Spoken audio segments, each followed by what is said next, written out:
வணக்கம். இன்றைக்கி சில முக்கியமான விஷயங்களை பற்றி பார்க்கலாம். அரசியலில் நடந்த சின்ன சின்ன சம்பவங்களை மட்டும் பார்க்குறப்போ, முதல்ல பார்த்திங்கன்னா ஓபிஎஸ் வந்து என்ன பண்ணுறாரு, அதிமுக பாஜக கூட்டணி உருவாயிருச்சு. அப்புறமா ஓபிஎஸ்ஸை வந்து அதிமுகவுக்குள்ளே சேர்ப்பாங்க, பாஜக அதுக்கான முயற்சி எடுக்குது அப்படிங்கிற மாதிரி ஒரு எண்ணத்தில் இருந்துக்கிட்டே இருந்தார். பாஜக சொல்கிறதெல்லாம் கேட்டார். நாடாளுமன்ற தேர்தலில் சுயேட்சையாக போட்டி போட்டார். அது ஒரு பஞ்சாயத்து ஆகி போய் கிடக்குது. மிலானிங்கிறவர் வந்து அதை வந்து சபாநாயகர்கிட்ட ஒரு கடிதத்தை கொடுத்து அவர் வந்து எம்எல்ஏ பதவியிலேருந்து தூக்குங்க. அவர் எம்எல்ஏவாக ரெட்டையில சின்னத்தில் நின்று ஜெயித்தவர் எப்படி அதிமுக கட்சிக்கு எதிராக சுயேட்சையாக போட்டி போட முடியும், அந்த சின்னத்துக்கு எதிராக போட்டி போட்டார், அவருக்கு எம்எல்ஏவாக இருக்க தகுதி கிடையாது அப்படின்னு சொல்லி சபாநாயகர்கிட்ட ஒரு சட்டத்திட்ட விதிகள் படி ஒரு கடிதத்தை கொடுக்குறாரு, மனு கொடுக்குறாரு. அந்த மனு மீது நடவடிக்கை எடுப்பாங்க அப்படிங்கிற மாதிரி ஒரு சூழ்நிலை இருக்குது. இந்த மாதிரி சமயத்தில் ஓபிஎஸும் வந்து பயங்கரமான ஒரு டென்ஷனாக தான் இருக்கிறார். ஏன்னா பாஜகவை நம்பிக்கிட்டே இருக்கிறாரு. தனிப்பட்ட முறையில் அவர் கட்சி ஆரம்பிக்கவே முடியாது. ஆனால் கட்சி ஆரம்பிக்கணும்னு ஆசை இருக்குது அப்படிங்கிற மாதிரி எண்ணம் இருந்தாலும் அதிமுகவுக்கும் அவருக்கும் சம்மந்தம் இல்லாத மாதிரி ஒரு சூழ்நிலை ஆகிடும். டிடிவி தினகரனுக்கு என்ன நடந்துச்சோ அதே போல் இவருக்கும் நடந்துறது வாய்ப்பு இருக்குது. அதனால் இவர் தனியாக கட்சி ஆரம்பிக்கிறதுக்கான சூழ்நிலைகள் இப்போ இல்லை அப்படிங்கிறத தெளிவாக சொல்லிகிட்டு இருக்காரு. நீதிமன்ற வழக்கு முடியணும், தேர்தல் ஆணையம் வந்து சில விஷயங்களை சொல்லணும், அதுக்கப்புறம் தான் இந்த மாதிரி விஷயங்களை வந்து நடக்கும், தனி கட்சிங்கிறது நடக்கும் அப்படிங்கிற மாதிரி இருக்காங்க. பாஜகவும் பார்த்திங்கன்னா ஓபிஎஸ் நினைக்கிற மாதிரி அதிமுகவில் கொண்டு வந்து சேர்க்கறதுக்கான முயற்சியை எடுக்கிறாங்களான்னு பார்த்தா எடுத்துக்கிட்டு இருக்காங்க அப்படின்னு சொல்லி ஓபிஎஸ் தான் சொல்லிகிட்டு இருக்காரு. மற்றபடி யாருமே அதை நம்ப தயாராகவே இல்லை. பாஜக வந்து ஓபிஎஸ்ஸை வச்சு கேம் விளாடுது, ஓபிஎஸ்ஸுக்கு துரோகம் செய்யுது, ஓபிஎஸ்ஸை நம்பி இருக்கவங்களும் ஓபிஎஸ்ஸை நம்பி ஏமாந்து போயிட்டுருக்காங்க அப்படிங்கிற மாதிரி ஒரு பேச்சு ஆரம்பிச்சிச்சு. இந்த மாதிரி சமயத்தில் நம்மளுடைய அடுத்த கட்ட திட்டம் என்ன அப்படின்னு சொல்லிட்டு ஓபிஎஸ் அதிமுக தொண்டர்கள் உரிமை மீட்பு குழுன்னு ஒன்று வச்சு அதன்படி செயல்பட்டு இருக்காரு. அதன்படி பார்த்திங்கன்னா அந்த இதில் ஒரு ஆலோசனை கூட்டத்தை சென்னையில் போட்டிருந்தார். அந்த ஆலோசனை கூட்டத்தில் என்ன போட்டிருந்தார், என்ன சொன்னார் அப்படின்னா, ஏற்கனவே வெளிப்படையாக செய்தியாளர் சந்திப்பிலே ஓபிஎஸ் பேசின ஒரு விஷயந்தான். அமித்ஷா 2 முறை வந்தார், என்னை வந்து பார்க்கவே இல்லை, நாங்களும் சந்திக்கிறதுக்கு அப்பாயின்மெண்ட் கேட்டிருந்தோம், ஆனால் கொடுக்கவே இல்லை அப்படிங்கிற மாதிரி சொல்லியிருந்தார். அதுக்கு மாநில தலைவர் நயினா நாகேந்திரன் என்ன சொல்லியிருந்தார் அப்படின்னா, இல்லைங்க, அவர் வந்து கூட்டணி கட்சி சம்மந்தமாக வரல, அவர் வந்து கட்சி விஷயங்கள் பேசுகிறதுக்கு தான், கட்சி நிர்வாகிகளோட பேசுகிறதுக்கு தான் வந்தார் அப்படின்னு சொன்னார். எடப்பாடி பழனிசாமியை மட்டும் கூப்பிட்டு கூட்டணி அப்படிங்கிறத அறிவிச்சிட்டாரு அப்படிங்கிறத ஒரு வருத்தம் ஓபிஎஸ்கிட்ட இருந்தது. ஆனால் நயினா நாகேந்திரன் என்ன சொல்கிறாரு, நீங்கள் கூட்டணி கட்சிக்குள்ளே தானே இருக்கிறீங்க, தேசிய ஜனநாயக கூட்டணிக்குள்ளே தானே இருக்கிறீங்க, அப்புறம் ஏன் உங்களை சந்திக்கணும், அவங்க விலகிட்டாங்க, விலகி போயிட்டார், அதுக்கப்புறமா அவர் கூப்பிட்டு வச்சு இப்போ வந்து அவரை திரும்பவும் சேர்த்துருக்குது, அதனால தான் எடப்பாடி பழனிசாமி அமித்ஷா சந்தித்தார், நீங்கள் வருத்தப்படுற மாதிரி ஒன்றும் நடக்கலை அப்படிங்கிற மாதிரி சொன்னாங்க. சரி, இப்போ ராஜ்யசபா சீட்டு அதிமுகவில் தேர்தல் ஆணையத்தில் வந்து பெங்களூர் புகழேந்தி ஒரு புகாரை கொடுக்குறாரு, வழக்கறிஞர் சூரியமூர்த்தியும் ஒரு புகாரை கொடுக்குறாரு. எப்படி வந்து ஏஃபார்ம் பிஃபார்மில் வந்து எடப்பாடி பழனிசாமி கையெழுத்து போடக்கூடாது, தேர்தல் ஆணையம் இன்னும் விசாரணை நடந்துகிட்டு இருக்கு, இந்த மாதிரி சூழ்நிலையில் எப்படி அவங்களை கையெழுத்து போட முடியும் அப்படிங்கிற மாதிரி ஒரு கொஸ்டினை வைக்கிறாங்க. ராஜ்யசபா சீட்டை வந்து 2 பேருக்கு தான் கொடுக்கணும், ஆனால் 2 பேர்த்துக்கு இன்னொரு 4 எம்எல்ஏக்கள் குறையுது. ஒரு ஆளை தேர்ந்தெடுக்க முடியும், இன்பதுரையை தேர்ந்தெடுக்க முடியும், தனபாலை தேர்ந்தெடுக்கிறதுக்கு இன்னொரு 4 எம்எல்ஏக்களோட ஆதரவு தேவை. 4 எம்எல்ஏக்களோட ஆதரவு அதிமுக கூட்டணிக்குள்ளே இருக்கிறவங்கள வந்து ஓகே சொல்ல வைக்க முடியும், பாஜக இது பண்ண முடியும். பாஜகவில் இருக்கிறாங்க 4 எம்எல்ஏக்கள் இருக்காங்க, அவங்க ஓட்டு போட முடியும், ஓபிஎஸ் ஓட்டு போட முடியும். பாமக ராஜ்யசபா சீட்டு தரல அப்படிங்கிற கோபத்தில் இருக்காங்க, உட்கட்சி பிரச்சனை ஓடுது, அதனால் அவங்க வரல. தேமுதிக சுத்தமாக இல்லையா, அதனால் அவங்க வெளியே ஒதுங்கிட்டாங்க. இப்போ வந்து பாஜக மேலிடம் அமித்ஷா குரூப் என்ன சொல்லியிருக்காங்க அப்படின்னா, ஓபிஎஸ்ஸை வந்து தனபாலுக்கு ஓட்டு போட வச்சுருக்கிறாங்க, 4 எம்எல்ஏக்கள் வந்து ஓட்டு போட்டிருக்காங்க. இப்போ ராஜ்யசபா சீட்டுக்கு வந்து ஓட்டு போடுறதுக்கு ஓபிஎஸ்ஸை வந்து கூப்பிட்டு 2 ராஜ்யசபா எம்பிக்களை வந்து தேர்வு பண்ணுறாங்க.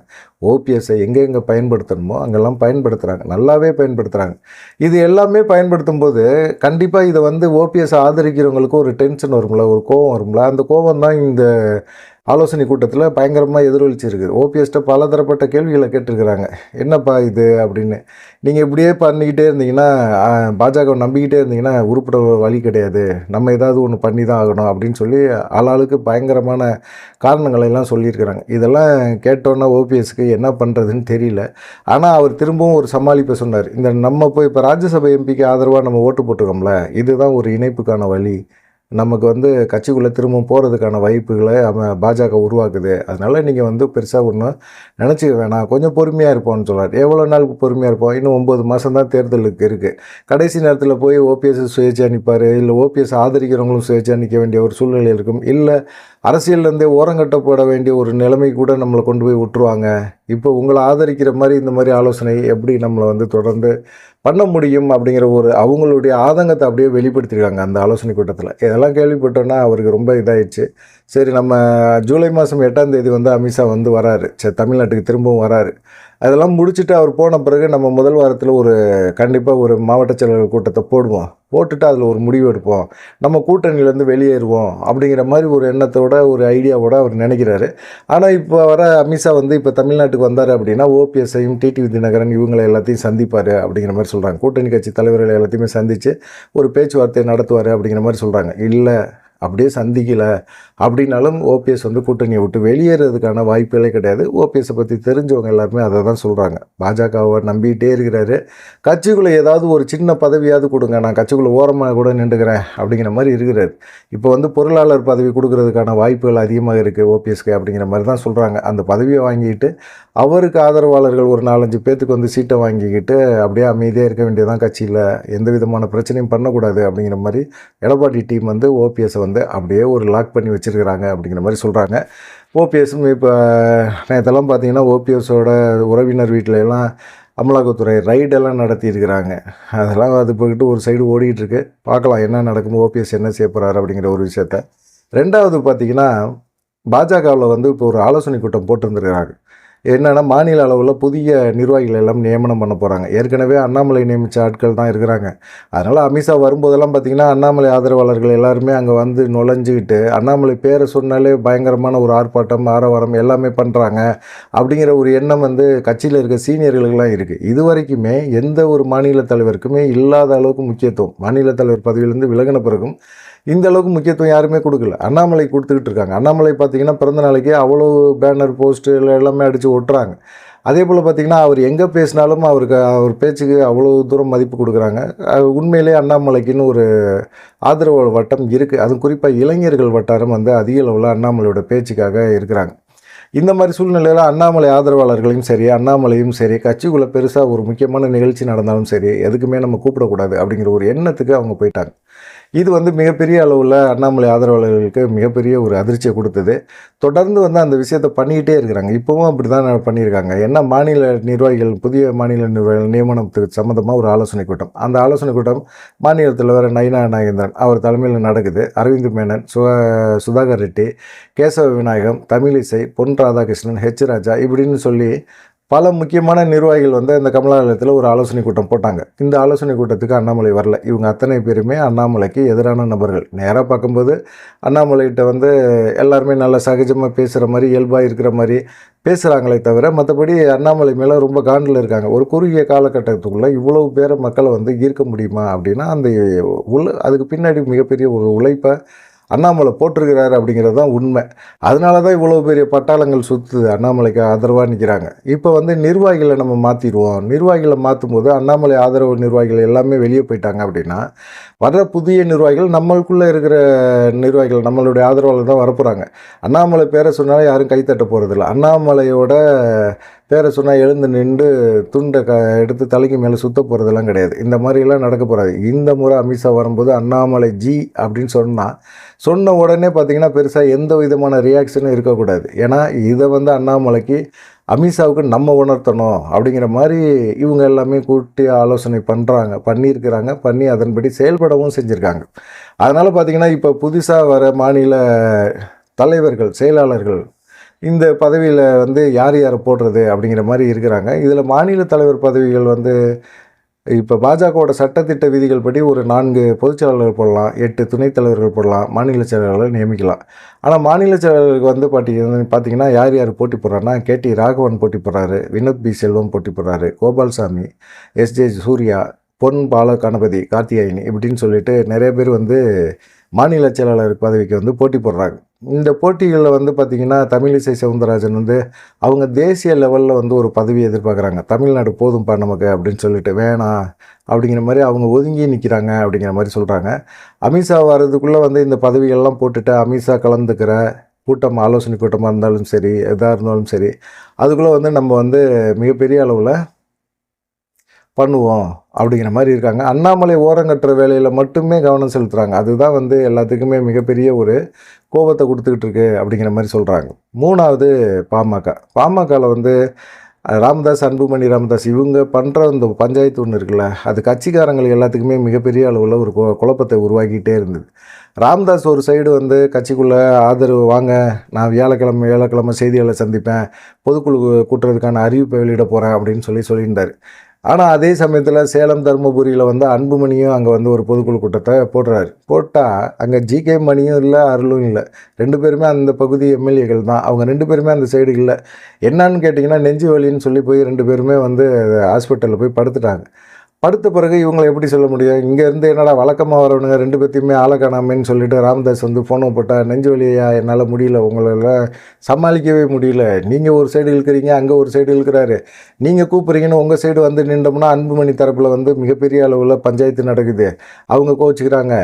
நாங்கள் அங்கே போனோம்னா நீங்கள் கோச்சிக்கிறீங்க, நீங்கள் சின்ன பிள்ளைத்தனமாக உடனே எங்களை கட்சியை விட்டு நீங்கள் நிப்பாட்டுறேன், அதை பண்ணுறேன், இதை பண்ணுறேன்னு நீங்கள் தனியாக ஒரு பாலிடிக்ஸ் பண்ணுறீங்க, இது ஒத்துக்கவே முடியல அப்படிங்கிற மாதிரி அவங்க 2 பேருமே மனசுக்குள்ளே நினச்சிக்கிட்டு, ஐயா முடியலையா, நெஞ்சு வலியா, எப்போ ப்ரெஷர்லாம் அதிகமாக போச்சு, அவங்கள சமாதானப்படுத்தவே முடியல அப்படிங்கிற மாதிரி அவர் சொன்னோன்னே அவருக்கும் ஒரு மாதிரி ஆயிடுச்சு. இப்போ கொஞ்சம் இறங்கி வந்திருக்கிறாரு. என்ன சொல்கிறாருன்னா, இந்த தேர்தல் 2026 சட்டமன்ற தேர்தல் வரைக்கும் நான் தலைவராக இருக்கிறேன், அப்புறமா நீ தலைவர் பதவியை எடுத்துக்க அப்படின்னு சொல்கிறாரு ராமதாஸ்.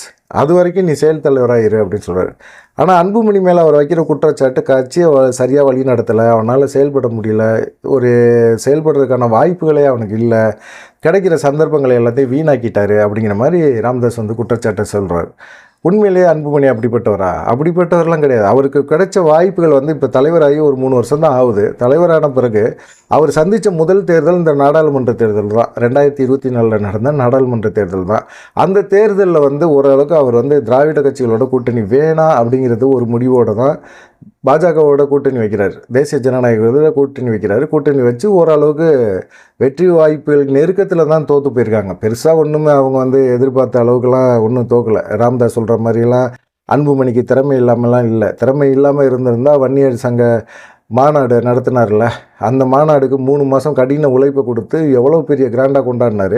இப்போ வந்து மகளிர் மாநாடு நடத்த போகிறார், மிகப்பெரிய அளவில் நடத்த போகிறார். இது ராமதாஸ் வந்து நான் உழைச்சேன், போனேன், வந்தேன், 1008 கதை பேசலாம். 1008 கதை பேசி இந்த சமுதாய மக்கள்கிட்ட இருந்து ஏகப்பட்ட இதை ஏமாற்றி அவர் சம்பாரித்து நல்லா தான் இருக்கிறாரு. இவரை நம்பி ஓட்டு போட்டவங்க, இவரை நம்பி பின்னாடி போனவங்க தான் இதாக இருக்கிறாங்க. சரி, 2வது தலைமுறை அவங்கள்ட்ட வந்து கையில் கொடுத்துட்டு போகலாம்ல. அன்புமணி அவருடைய மகன், அவர்கிட்டயே கையில் கொடுத்ததுக்கு இவ்வளோ டார்ச்சர். ஜிகே மணிலாம் சொன்னதை செய்வார், ராமதாஸ் சொல்கிறாரா செய்வார். அன்புமணி அப்படி செய்கிறதுக்கு வாய்ப்பே கிடையாது. இப்போ முகுந்தனை கொண்டு வந்து நீ இளைஞரணி தலைவராக போடுன்னு ராமதாஸ் சொல்கிறாரு. இதே தலைவர் பதவியில் ஜிகே மணி இருந்தானே போட்டிருப்பார். இவர் என்ன சொல்கிறாரு, ஏன் சொந்தக்காரனாகவே கொண்டாந்து போடுற, கட்சியில் கடின உழைப்பு உழைச்சவன் இருக்கான்ல, அது இல்லாமல் முகுந்தன் கட்சிக்குள்ளே சேர்ந்தே 4 மாதம் தான் ஆகுது, அவனுக்கு ஏன்ப்பா முக்கியத்துவம் கொடுக்கணும்னு கேட்குறாரு. இது அந்த பொது மேடையிலே வந்து ராமதாஸுக்கு எதிராக பேசுகிறாரு. அப்போயே அவர் என்ன சொல்கிறார், என் பேச்சை கேட்குறவன் தான் கட்சிக்குள்ளே இருக்கணும், இல்லைன்னா வெளியே போ அப்படின்னு சொல்கிறார். இவ்வளவு ஆணவம், திமிரு இதெல்லாம் வந்து இருக்கக்கூடாது. ஒரு கட்சிக்குள்ளே இருக்கிற பெத்த மகனுக்கே இவ்வளோ தூரம் பண்ணுறாரு. இப்போ வந்து என் உயிர் மூச்சு இருக்கிற வரைக்கும் நான் தான் தலைவருங்கிறார். தலைவருக்காக எதுக்காக தலைவராக இருக்கிறவர் யார்கிட்ட தலைவர் பதவி கொடுத்துருக்காரு, மகன்கிட்ட தான் கொடுத்துருக்காரு. இல்லை அவனுக்கு நிர்வாகம் பண்ணுற திறமை இல்லை அப்படின்னு சொன்னால் பின்னணியிலேருந்து சொல்லணும், இப்படி செய்யுங்க அப்படின்னு சொல்லணும். அதையும் சொல்ல மாட்டானா, எதுவுமே பண்ண மாட்டானா. இவர் தலைவராக இருக்கணுமா, இவர் தலைவராக இருந்தால் இவருக்காக நிறைய விஷயங்களை இவங்க பேசுவாங்க அப்படிங்கிற மாதிரி இருக்காங்க. இதுக்கு பின்னணியில் இந்த கட்சியை பின்னணியிலேருந்து திமுக தான் இயக்குது, உடைச்சது திமுக தான் அப்படின்னு அன்புமணி குற்றச்சாட்டை சொல்கிறார். இதுக்கு ராமதாஸ் உடனே மறுப்பு சொல்கிறாரு. ஏன்னா இது உண்மை தான். இவர் இப்போ வந்து சட்டமன்ற தேர்தலில் திமுகவோட கூட்டணி வைக்கணும் அப்படின்னு சொல்லி ராமதாஸ் விரும்புகிறாரு. ஆனால் அதே சமயத்தில் விசிக அங்கே வந்து ஒரு விஷயத்த சொல்லிட்டாங்க, கண்டிப்பாக வந்து இங்கே பாமக வருது அப்படின்னா நாங்கள் வெளியே போயிடுவோம் அப்படின்னு, வெளியேறிடுவோம் கூட்டணி விட்டு அப்படின்னு சொல்கிறாங்க. அதிமுகவோட கூட்டணி வைக்கிறதுக்கு பாஜக இருக்குது, எங்களுக்கு தடையாக இருக்குது அப்படிங்கிற மாதிரி ஒரு விஷயத்தையும் அவர் திரும்ப அழுத்தம் திருத்தமாக திருமாவளவன் சொல்லிக்கிட்டே இருக்காரு. அவர் மேலே ஒரு 15 தொகுதி கேட்டிருக்கிறாரு, திமுக தரதுக்கு வாய்ப்பு இல்லாதனால கூட்டணி விட்டு வெளியேறிடுவார் அப்படிங்கிற மாதிரி பேசுகிறாங்க.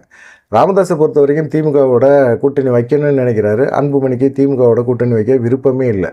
அதிமுக கூடயும் கூட்டணி வைக்க விருப்பம் இல்லை. பாஜகவோட கூட்டணி வைக்கிறதுக்கு அவர் ஆசைப்படுறாரு. பாஜக அவர் மேலே பல சிக்கல்களை கொடுத்துருக்குது. அவர் மத்தியில் சுகாதாரத்துறை அமைச்சராக இருக்கும்போது இல்லாத ஒரு இடத்துக்கு காலேஜுங்கிற ஒரு அடையாளமே இல்லாத இதுக்கு ஒரு லைசன்ஸை கொடுத்து அவங்க மூலமாக டாக்டர்கள் வருஷம் வெளியே வராங்க அப்படின்னு சொல்லி அது சிபிஐயில் ஒரு வழக்கு ஒன்று இருக்குது.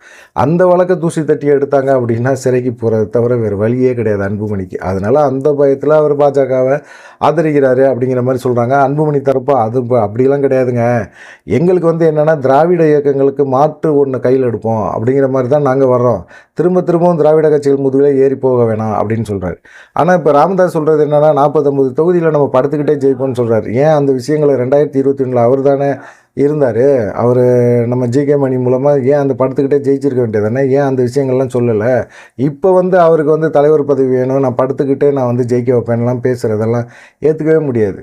நான் இப்போ இறங்கி வந்திருக்கிறாரு. நான் இந்த தேர்தல் வரைக்கும் நான் தலைவராக இருக்கிறேன், அவன் என் பேச்சை கேட்கட்டும், செயல் தலைவராக இருக்கட்டும். ஒருத்தர் செயல்பட தெரியல, செயல்பட முடியல, செயல்படுறது பிடிக்கல அப்படிங்கிறவருக்கு ஏன் தலைவர் பதவி, செயல் தலைவர் பதவி எதுக்காக கொடுக்கணும் ராமதாஸ் அப்படிங்கிற கேள்வியை கேட்குறாங்க. அவரால் ஜெயிக்க முடியும், அவரால் நல்லா செயல்படுறாரு அப்படிங்கிற ஒரு விஷயத்த பெத்த மகன் மேலே கூட அவர் வைக்க மாட்டேங்கிறார். இப்போ அன்புமணிக்கு அவங்க அப்பாவை பற்றி நல்லாவே தெரியும், ராமதாஸை பற்றி நல்லாவே தெரியும். அவர் இன்றைக்கி தலைவர் பதவி வாங்குவார், ஆனால் நாளைக்கு கொடுக்க மாட்டார் அப்படிங்கிறது அவருக்கு நல்லாவே தெரியும். ஆனால் இன்றைக்கி கட்சி அன்புமணி பின்னாடி தான் இருக்குது. அது யாருமே மறுக்க முடியாது. அன்புமணி பின்னாடி தான் இருக்குது. பெருசாக இவர் உட்காந்துக்கிட்டு நான் தான் நிறுவனர், நான் தான் கூட்டணியெல்லாம் முடிவு பண்ணுவேன் அப்படி இப்படின்னு இவர் பேசலாம்.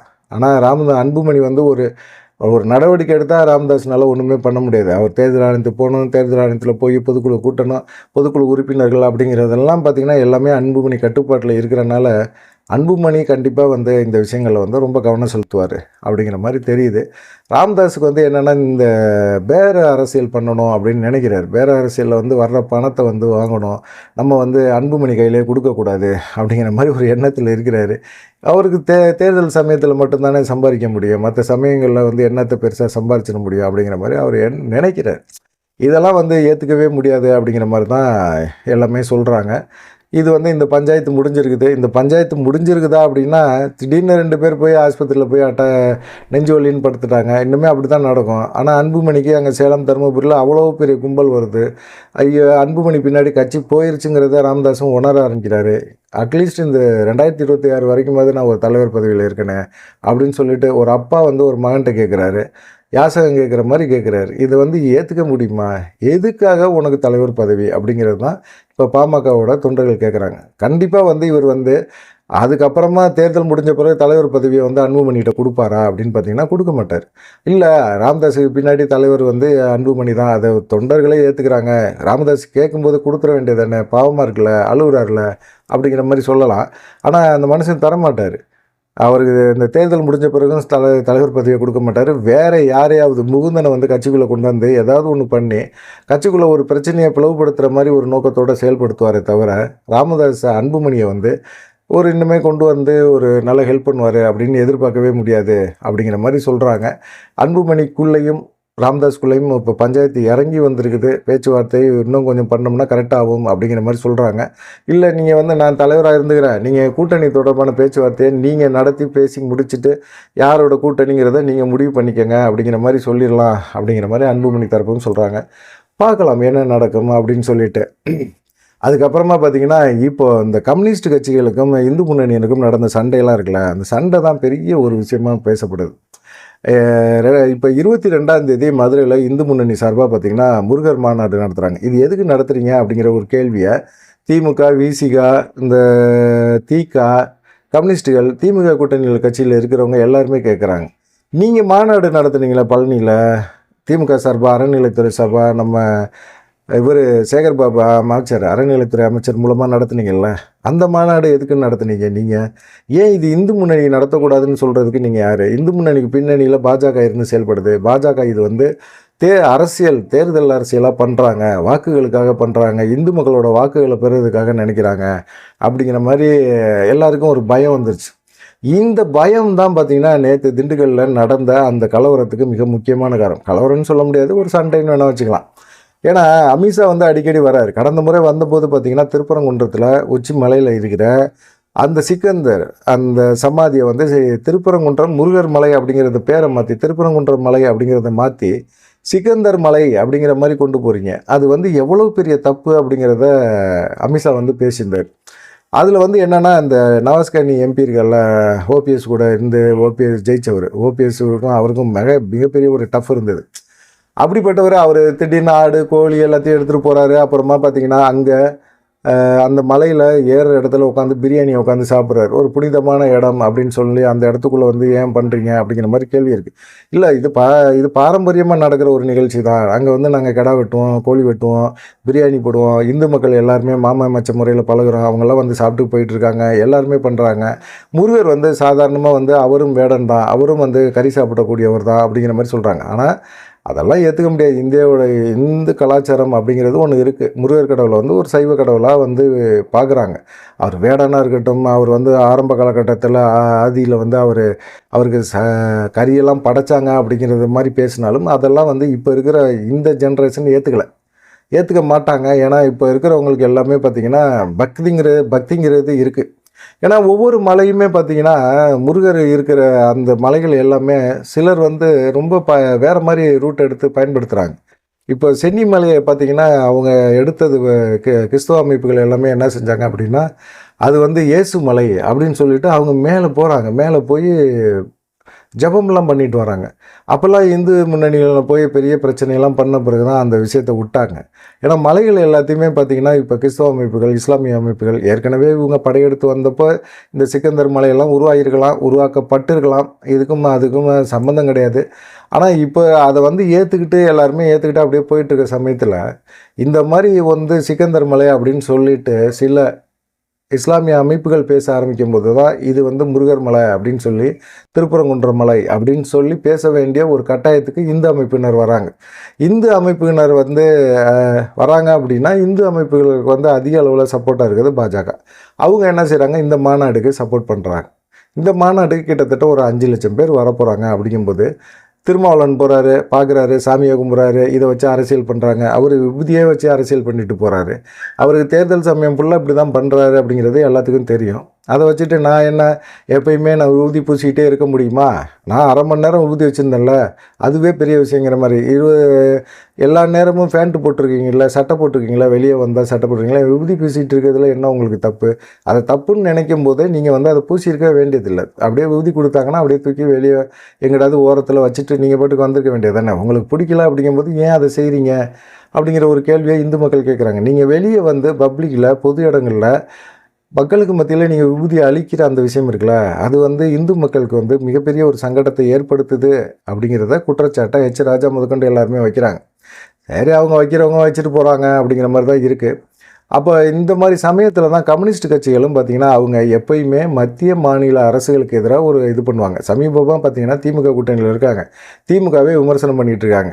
என்னடா உங்களுக்கு 0.5% ஓட்டுகள் தான் இருக்குது, அவ்வளோ ஊருக்கு ஒரு 4 பேர் கொடி தூக்குறதுக்கு ஆள் இருக்காங்க, அவ்வளோதானே தவிர மற்றபடி உங்களுக்கு என்ன பெருசாக ஆதரவு இருக்குது?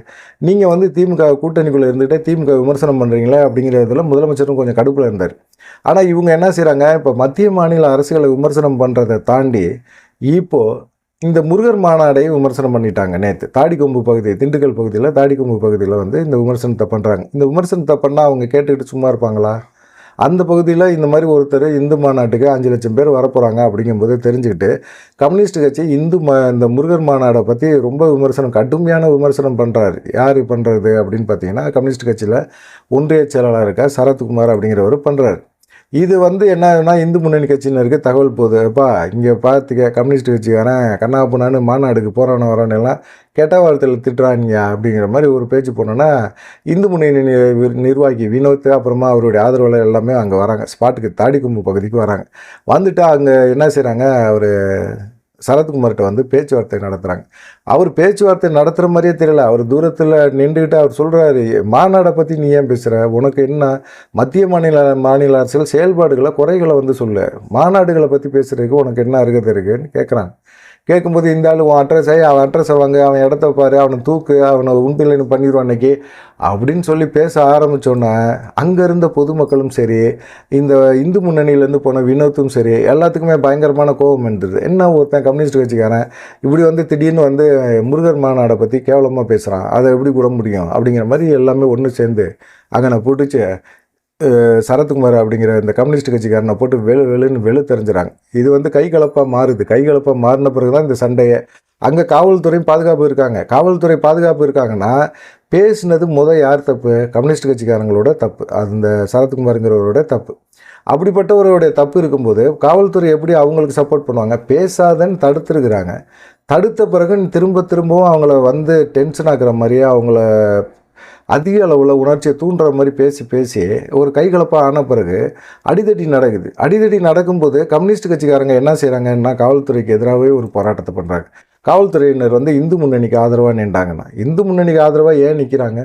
எதுக்காக நின்றாங்க? அவங்க நிற்கணும்னு அவசியம் கிடையாது. நியாயம்னு ஒன்று பார்ப்பாங்கல்ல. சட்டம் ஒழுங்கு கெட்டு போகிறதுக்கு மிக முக்கியமான காரணம் கம்யூனிஸ்ட்டு அப்படிங்கிறது அவங்களுக்கு தெளிவாக தெரியுது. தெரிஞ்சனால தான் அவங்க வந்து ஒன்றுமே பண்ண முடியல. இதுக்கு என்ன செய்கிறாங்க? இந்து முன்னணிக்கு ஆதரவாக வந்து காவல்துறை செயல்பட்டுச்சு அப்படின்னு சொல்லிட்டு சாலை மறியல், தேசிய நெடுஞ்சாலையில் வந்து ஒரு 1/2 மணி நேரமாக போக்குவரத்தை வந்து பாதிக்கப்படுறதை செய்கிறாங்க. இதெல்லாம் செய்யலாமா? அப்புறமா டிஎஸ்பி சிபின் சாய் சௌந்தரியன் தலைமையில் வந்து அந்த போராட்டத்தெல்லாம் விலக்கி கம்யூனிஸ்ட் கட்சிகளை சமாதான பேச்சுவார்த்தை நடத்தினாங்க. 2 தரப்புமே வந்து பாதிக்கப்பட்டிருந்தாங்க. இந்து முன்னணியிலையும் வந்து சிலருக்கு வினோத்துக்கெல்லாம் காயம் ஏற்பட்டிருக்கு. அதே போல் இவங்களையும் கம்யூனிஸ்ட் கட்சியிலையும் சிலருக்கு வந்து காயம் ஏற்பட்டிருக்கு. அவங்க 2 பேருமே என்ன செய்கிறாங்க? திண்டுக்கல் அரசு மருத்துவமனையில் போய் அட்மிட் ஆகுறாங்க. அங்கேயுமே பஞ்சாயத்து. அங்கே போன இடத்துலையுமே வாக்குவாதம், அப்புறம் கைகலப்பு அப்படின்னு சொல்லி இதெல்லாம் பண்ணிகிட்டு இருந்தாங்க. இந்த இதில் வந்து பார்த்திங்கன்னா கம்யூனிஸ்ட் கட்சிகள் இந்த மாதிரி மாநாட்டுக்கு வரவங்கள அசிங்கமாக பேசுகிறாங்க அப்படின்னு தெரிஞ்ச உடனே பாஜகவும் இதில் இறங்குறாங்க. இதில் பாஜகவும் வந்து இறங்கின பிறகு தான் ரொம்ப வாக்குவாதம்லாம் முத்தி போச்சு. பாஜகவோட மாவட்ட தலைவர், துணைத் தலைவர் பாலமுருகன் அப்படிங்கிறவருக்கும் கம்யூனிஸ்ட் கட்சிகளுக்கும் சண்டையாகி எங்கள் ஆஸ்பத்திரியிலேயே ஒரு பாலமுருகனுக்கு மண்டையெல்லாம் உடஞ்சி போச்சு. மண்டை உடஞ்சி போய் அப்புறமா 2 தரப்புமே என்ன செய்கிறாங்க? காவல் நிலையத்தில் வந்து புகார் கொடுக்குறாங்க. இந்த புகார் 2 பேருமே புகார் கொடுக்கும்போதும் பார்த்திங்கன்னா 2 தரப்புமே வந்து பயங்கர பஞ்சாயத்து. திண்டுக்கல் நகர வடக்கு காவல்துறையில் வந்து புகார் கொடுக்கும்போது 2 பேருக்குமே வந்து பயங்கரமான ஒரு சூழ்நிலை, பதட்டமான ஒரு சூழ்நிலை ஏற்பட்டு போச்சு. இவங்களை போதுன்னு அனுப்பி வைக்கிறதுக்குள்ளே போயிடுச்சு. ஒரே கேள்வி தான், முருகர் மாநாடுக்கும் உங்களுக்கு என்ன சம்மந்தம் இருக்குது? அங்கே வர கும்பலுக்கு நீங்கள் பற்றி விமர்சனம் பண்ண வேண்டிய அவசியம் என்ன இருக்குது? இல்லை உங்களுக்கு கடவுள் பக்தி இல்லை அப்படின்னா மூடிக்கிட்டு நீங்கள் பாட்டுக்கு உங்கள் வேலையை பார்க்க வேண்டியது தான். கடவுள் பக்தியோடு போகிறவங்களுக்கு வந்து நீங்கள் ஆபாசமாக பேச வேண்டிய அவசியம் கம்யூனிஸ்ட்டுக்கு எங்கேருந்து வந்துச்சு? யார் தைரியம் கொடுக்குறா? அப்படிங்கிற கேள்வியை கேட்பாங்கல்ல. திமுக விமர்சனம் பண்ணுது, திக விமர்சனம் பண்ணுறாங்க, அவங்களுக்கு கடவுள் நம்பிக்கை இல்லை அப்படின்னாலும் அவங்களுக்கு வந்து ஒரே ஒரு விஷயந்தான், இந்து மக்களுக்காக பேசக்கூடிய நபர்களை எல்லாத்தையுமே வந்து திக விமர்சனம் பண்ணுறாங்க. ஆனால் இஸ்லாமியரையோ கிறிஸ்தவர்களையோ அவங்க விமர்சனம் பண்ணவே மாட்டாங்க. பண்ண வேண்டிய அவசியமாக அவங்களுக்கு இல்லை, பயம் இருக்குது அவங்களுக்கு. ஆனால் இந்து மக்கள்கிட்ட மட்டும் பயம் கிடையாது. அவங்கள எப்படி வேணாலும் விமர்சனம் பண்ணுவாங்க, அவங்க பாட்டு கேட்டுட்டு போயிட்டே இருப்பானுங்க அப்படிங்கிற மாதிரி ஒரு எண்ணம் அவங்க மனசில் இருந்தது. அந்த எண்ணங்கள் எல்லாமே இப்போ தவிடுபடி ஆயிடுச்சு அப்படிங்கிறது தான் நேற்று நடந்த சம்பவத்தின் மூலமாக தெரியுது. இந்த மிக முக்கியமான இந்த விஷயங்கள் தான், ஒரு 4 விஷயங்கள் தான் நேற்று அரசியல் வட்டாரங்களில் பரபரப்பாக பேசப்பட்டது. நீங்கள் என்ன நினைக்கிறீங்க? இந்த அரசியல் வட்டாரங்கள் நடந்த இந்த நிகழ்ச்சிகளை நீங்கள் என்ன நினைக்கிறீங்க? நம்ம சொன்ன விஷயங்கள் சரியாக சொல்லியிருக்கோமா அப்படிங்கிற ஒரு விஷயத்தையும் மறக்காமல் கமெண்ட் பண்ணுங்கள். நன்றி, வணக்கம்.